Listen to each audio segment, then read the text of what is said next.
कानमा क्या किया? सुना। अब फिर मुआ क्या कर दिया? कानमा से सुना, मुआ से बक दिया। इतने बार इस कहानी का भाव हुआ, लेकिन ये कहानी क्या है? अरे स्वयं यह शरीर एक राज्य, जो इसका राजा बनता एक दिन इस राज से क्या करता है? बाहर कर देता है कि नहीं? अब बाहर कर देता है तो इतना सुंदर राज फिर मिलेगा कि नहीं मिलेगा क्या पता है। तो यह सुंदरता का जो सोपान रूपी राज हमें प्राप्त हुआ है, तो कम से कम ऐसा सुंदर राज फिर से हमें मिले, इसकी भी उपाय करेंगे ना। तो क्या है, हम कहानी बता दिए। कहाँ? एक राजा की कहानी बता दिए, मर जाना पड़ता है। तब मरने के पहले हम वह चल जाए 5 साल में जो है, क्योंकि परिवर्तन होना है, तो वहां जाकर के एक छत्र बना दिया, वहां से फिर जाएगा कि नहीं? अरे ठीक है, जिसको हमने बनाया, लेकिन जिसको मैंने बनाया वहां से हमको पलायन करना है कि नहीं है? तो जो पलायन चलते रहता है 5 वर्ष 25 वर्ष 100 वर्ष, यह जो चलते आ रहा है, तो कबीर साहब ने और जितने भी महापुरुष ने कहा, क्या कहा? जन्मत मरत दुसह दुख होई। जन्मता तो रोता है और मरने वक्त भी रोता है। माने जन्मते दुख और मरते दुख। ऐसा राज किस काम का? ऐसा राज किस काम का जो जन्मते हम रो रहे हैं और फिर जाएंगे तो भी रोएंगे? ऐसा राज किस काम का? इस राज को हम फिर से प्राप्त करने के लिए अपने जैसा समय में ही इसे दूसरा बना दे, तो इससे लाभ क्या मिलेगा? लाभ जीव को तब मिलता है जब ऐसा ही राज बनाने की क्षमता आपके हाथ में आ जाए। नहीं, ऐसा ही राज बनाने की क्षमता माने क्षितिजल पावक गगन समीरा और पंच रतन या अधम से अधम या शरीर है, इसकी क्षमता अगर आपके हाथ में आ जाती है तो जब चाहे तो यह क्षमता को लाइए, ना कि इस राज को। यह राज तो चाहे सुंदर शरीर रहे और चाहे बद सुंदर शरीर रहे, यह शरीर एक दिन जाना ही जाना इसको है। हम अपनी सुंदर को जब दर्पण में देखते हैं तो लगता है कि हमारे जैसा सुंदर संसार में कोई है ये नहीं है।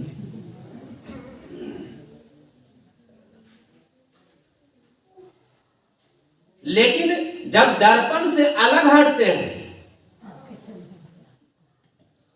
तब कैसा चेहरा लगता है? दर्पण के आगे जाते हैं तो इसको संवारने का प्रयास, माने खूब सुंदर बनना चाहते हैं। अरे परमात्मा ने जो सुंदरता का सोपान तुम्हें बनाया है, इसको क्यों सजा रहे हो? अगर सजाना है तो जिन्होंने सजा करके दे दिया है उसको पुकारने का यह समय है। हे प्रभु, अगर यह राज्य का राजा भी हूं या प्रजा ही हूं, अगर आपका चरण की धूल मिलता रहे तो हमारा जीवन कल्याण है। लेकिन अगर आपका चरण का धूल अगर नहीं मिले तो यह सुंदर राज भी किस काम का? ज्ञानियों में सर्वश्रेष्ठ, देवर्षियों में महादेवर्षि, उसका नाम नारद। क्या कमी था उनके अंदर? मृत्युलोक में आना है, ऐसे ज्ञानियों को, जबकि वो आना जाना उनको लगन रहता था, लेकिन एक बार रहना है तो इसका विधान अलग है। आना है और जाना है तो खेल खत्म उतने तक है, लेकिन आना है कुछ रहना है तो यहाँ का विधान है, संविधान है यहाँ का बना हुआ।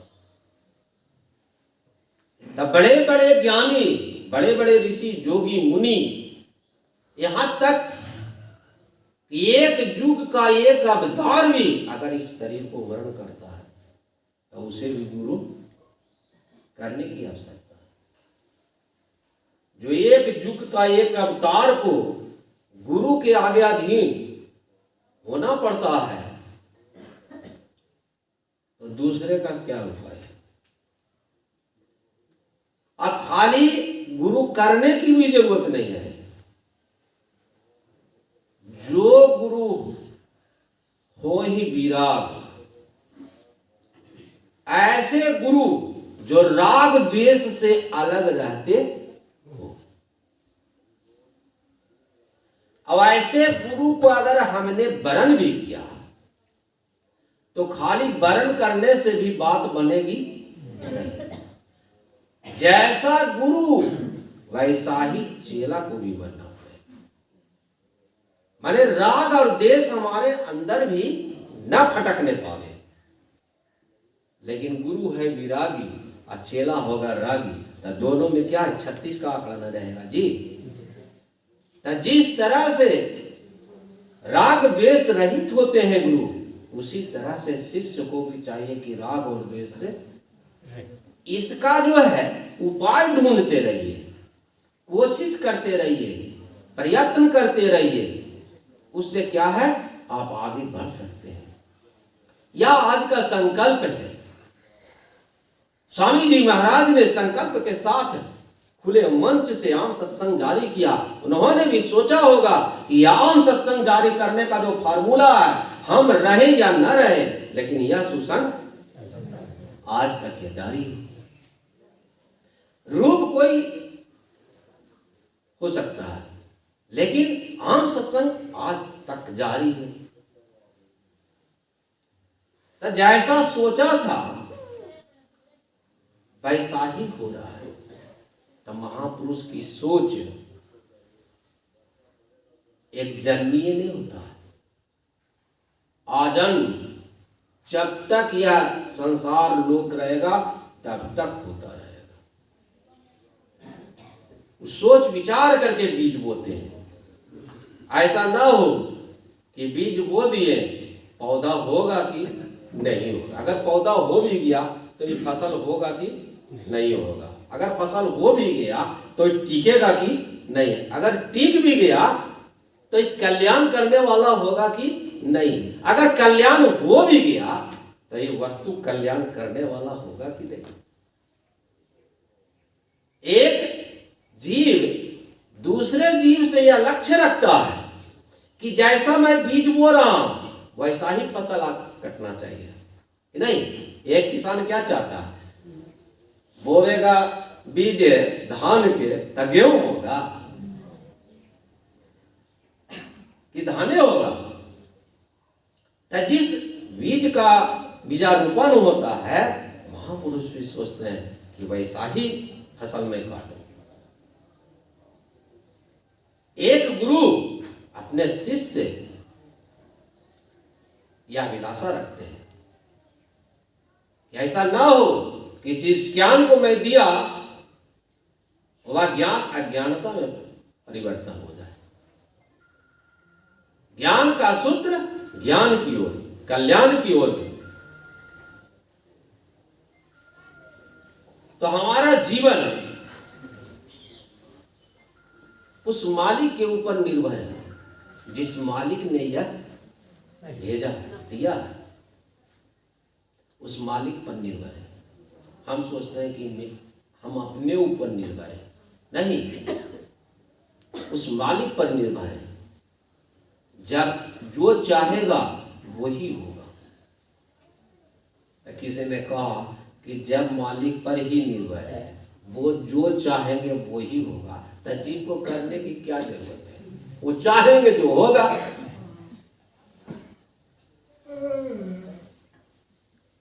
माने बुराई जो है पहले सूझता है जीवों को, अच्छाई नहीं सूझता है, बुराई पहले सूझता है कि जब मालिक का ही है तो हमको करने की क्या जरूरत है। तो यह भी तो लिखा हुआ है कि दाने दाने पे लिखा है खाने वाला का नाम, तक कमाने की जरूरत है। ये कहेगा, इसमें नहीं कहेगा कि हमको कमाने की जरूरत नहीं। क्यों? कि दाने दाने पे लिखा है खाने वाले का नाम, तो हमको कमाने की जरूरत है। दाना तो मिलेगा ही, जब उसने भेजा है तो भोजन देगा ही। हमको क्या जरूरत है कमा करके खाने का। लेकिन फिर भी हम कमाते हैं, फिर भी हम कमाने का उपाय ढूंढते हैं। क्या कारण है कि नहीं, ये परमात्मा ने जरूर दिया है, जरूर यह चीज जो महापुरुष कह रहे हैं बात सटीक है, लेकिन आगे तो हमको बढ़ना ही न पड़ेगा।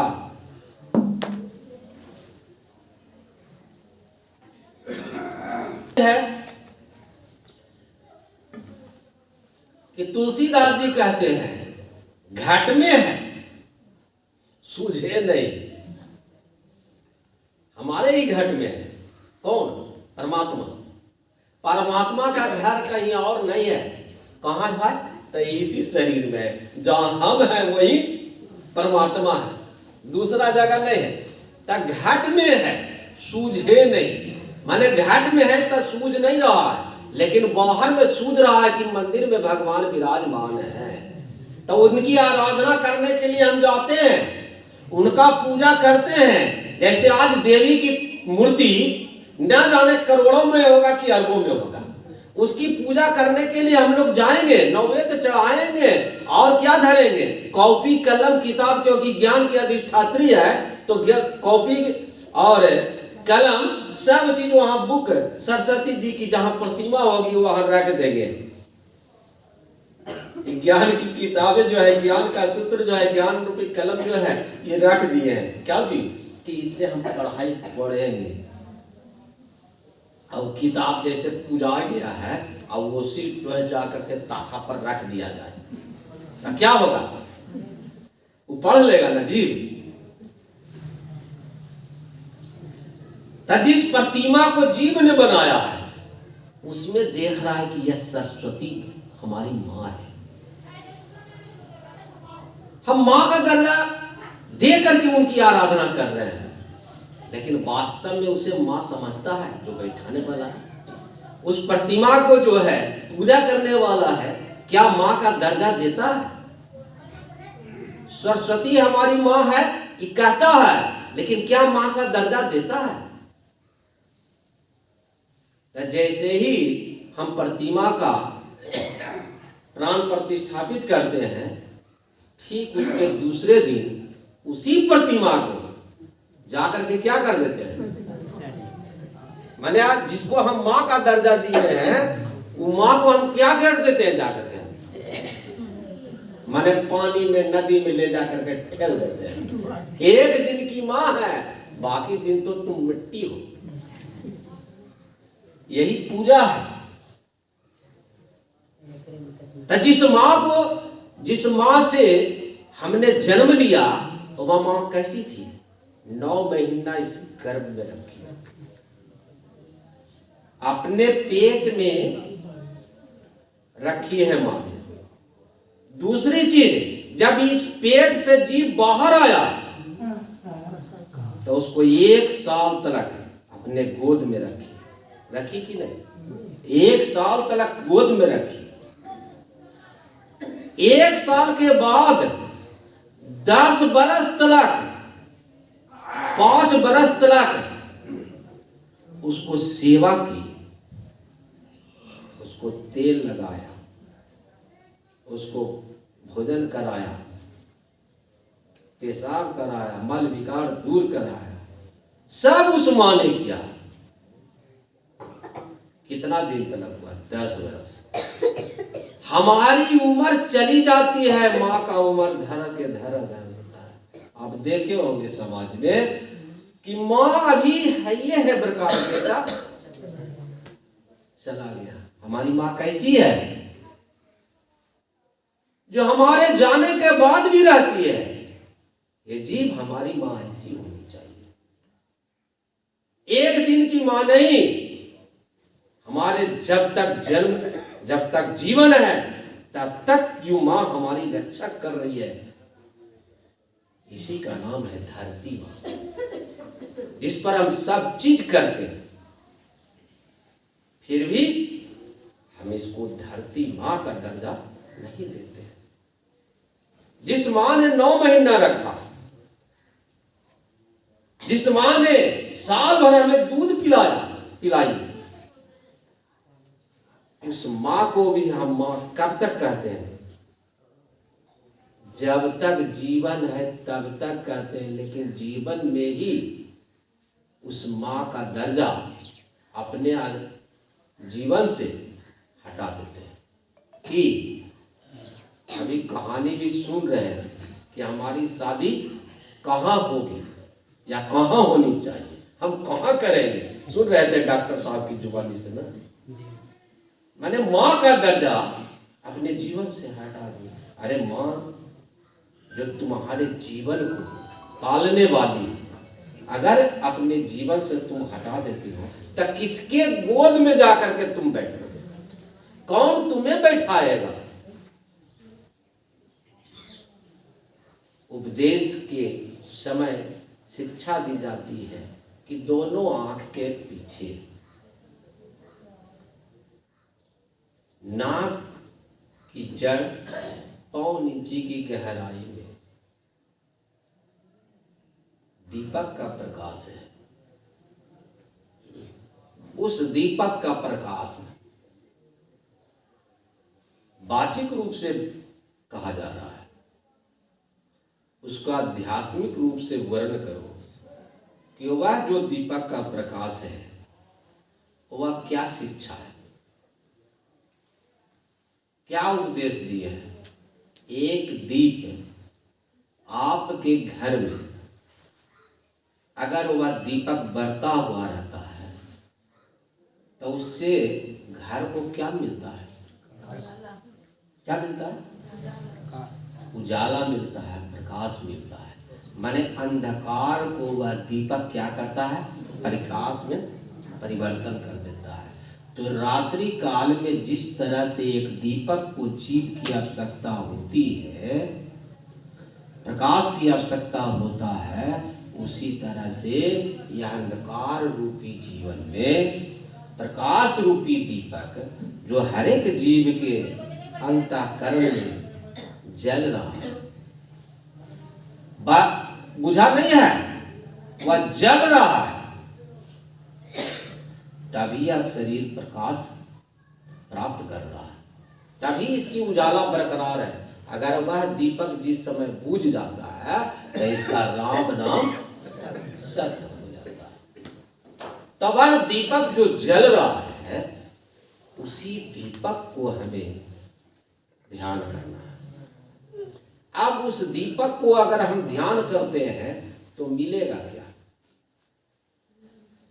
तो मिलेगा वही जो उस दीपक रूपी प्रकाश से ये पूरे शरीर को प्रकाशित कर रहा है। अब जो प्रकाशित यह करने वाला दीपक अगर आपके हाथ में आ जाएगी तो एक लोक तक ही उसका प्रकाश नहीं है, 3 लोक तक प्रकाशित करता है। वह दीपक एक लोक नहीं, 3 लोक को प्रकाशित करने वाला है। इसका मतलब है कि जीव के अंदर जो सत्ता है, जो शक्ति है, वह एक लोकीय नहीं है, त्रिलोकीय है। माने 3 लोक तक यह जीव उस मुकाम को हासिल कर सकता है। अब उस दीपक के प्रकाश एक लोक नहीं, 3 लोक में उजाला करता है। वह दीपक कैसा होगा? वह दीपक का प्रकाश प्राप्त करने के बाद जीव का अनुभव कहां तक होगी, तब उद्भव, स्थिति और संहार तीनों क्रिया अपने जीवन में उसको बरकरार करके देख लेता है। उद्भव, स्थिति और संहार तीनों क्रिया को जीते जी जीवन में उसकी शक्ति प्राप्त कर लेता है जी। अब उद्भव, स्थिति, संहार का जो क्रिया है कैसे जानते हैं? जीव बहुत सारे वनवासी होंगे, मैंने वन में रहने वाले। अब वन में रहने वाले वन में ही रहते हैं तो उनका वन ही में जीवन चल रहा है। अब कौन पदार्थ खाना है, कौन पदार्थ नहीं खाना है, उसे बताने वाला भी कोई नहीं है। लेकिन जब यह स्थिति उसके हाथ लग जाती है तो हमारे लिए खाने योग्य कौन औषधि है, इसे तुरंत में ही पता लग जाता है। उसको बताने की आवश्यकता नहीं है, उसे स्वतः ही ज्ञात हो जाता है कि यह जो पौधा है धरती पर, ये हमारे जीवन में कौन ऐसी आवश्यकता पड़ जाने पर यह काम करेगी, तुरंत उसका पता लग जाता है। उद्भव, स्थिति, संहार तीनों क्रिया का संयोग उस जीव को प्राप्त हो जाता है। तो उद्भव, स्थिति और संहार माने पैदा, पालन और फिर उसका संहार, तीनों क्रिया जो है एक साथ जीव अनुभव करता है। अब वह दीपक का प्रकाश, त्रिलोकीय शक्ति, जिस चीज को हम अभी तक नहीं देख रहे हैं वो दिखेगा।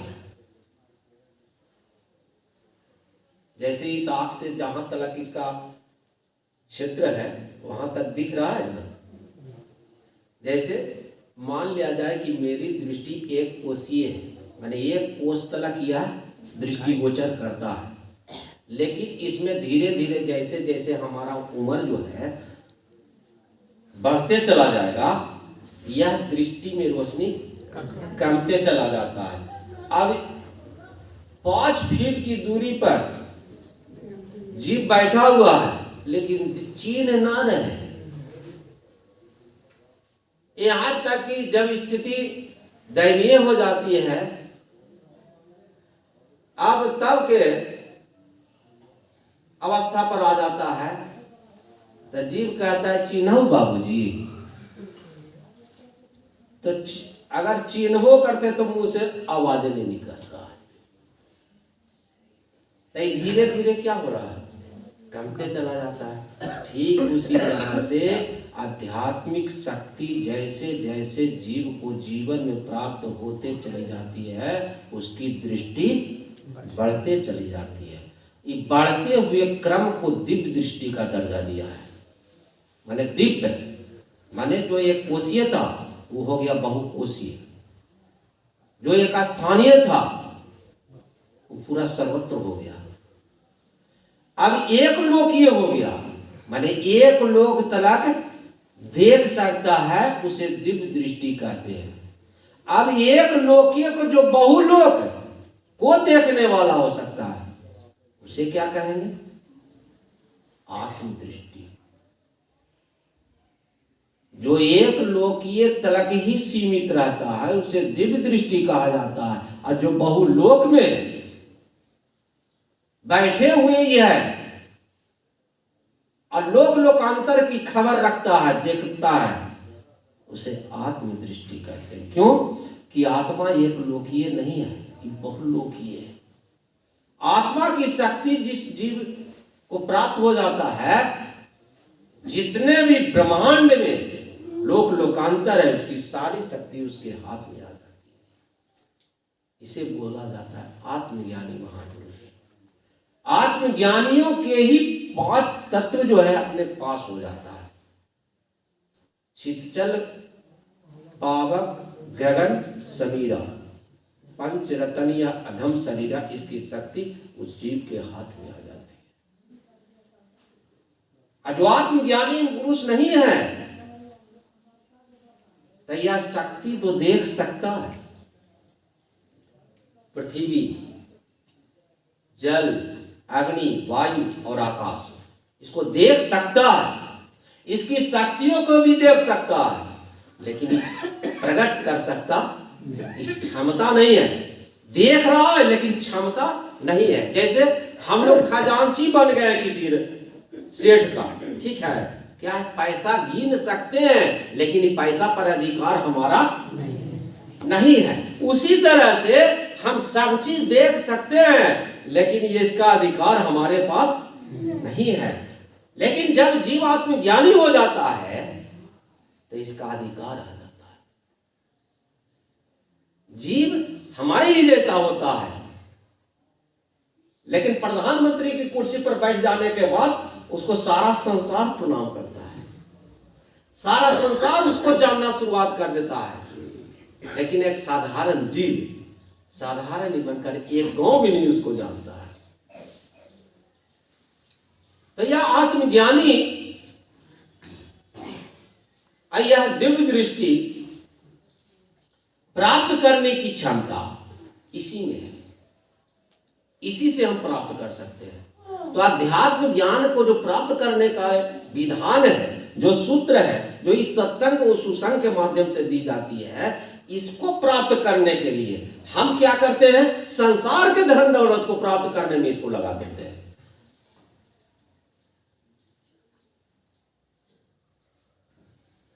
होता है क्या कि तो मिला ही नहीं, वो भी हाथ से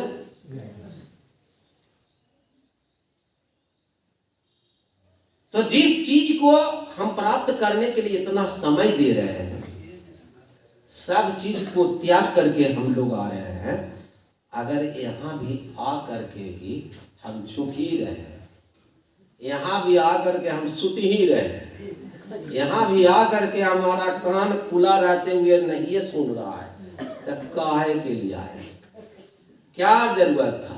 अगर नहीं किए यहाँ जाकर, यहाँ से जाकर के भी, तब कौन काम किया? हमने गुरु को वरण किया, गुरु की सेवा में रहा, गुरु को निस्वार्थ भाव से हमने सेवा किया। अगर स्वार्थी होते, स्वार्थ में रह करके हम उनकी आराधना करते, स्वार्थ का सुसंग लेते, स्वार्थ का इसमें बीज बोते, तो आज मंच पर न होते। क्यों? स्वार्थी का स्थान नहीं है, यह त्यागियों का स्थान। जो त्याग करता है वही बैठ सकता है।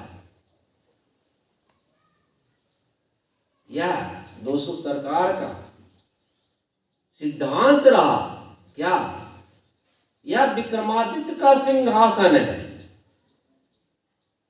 वही बैठ सकता है जो पक्का विक्रमादित्य होगा, दूसरा का बैठने का अधिकार नहीं है। डी सरकार को जब दिया गया था, बहुत लोगों ने बैठने का प्रयास किया, लेकिन परिणाम क्या मिला? जो जो बैठने का प्रयास किया अब बैठने लायक नहीं था, तो उसका जीवन कैसा हुआ, जो वर्णन हम नहीं कर सकते, सब लोग देख भी किए था, हम उसका वर्णन क्या करें। बहुत लोगों ने प्रयास किया, जैसे हनुमान जी जाने में सक्षम थे लंका, लेकिन अपनी शक्ति को संजोगे हुए थे कि हमको क्या जरूरत है, अरे कोई होबे करेगा तो चल ही जाएगा, कोई माइकल लाल तो होबे करेगा। सभी को ने कहा, जामवंती मंत्री थे सुग्रीव का,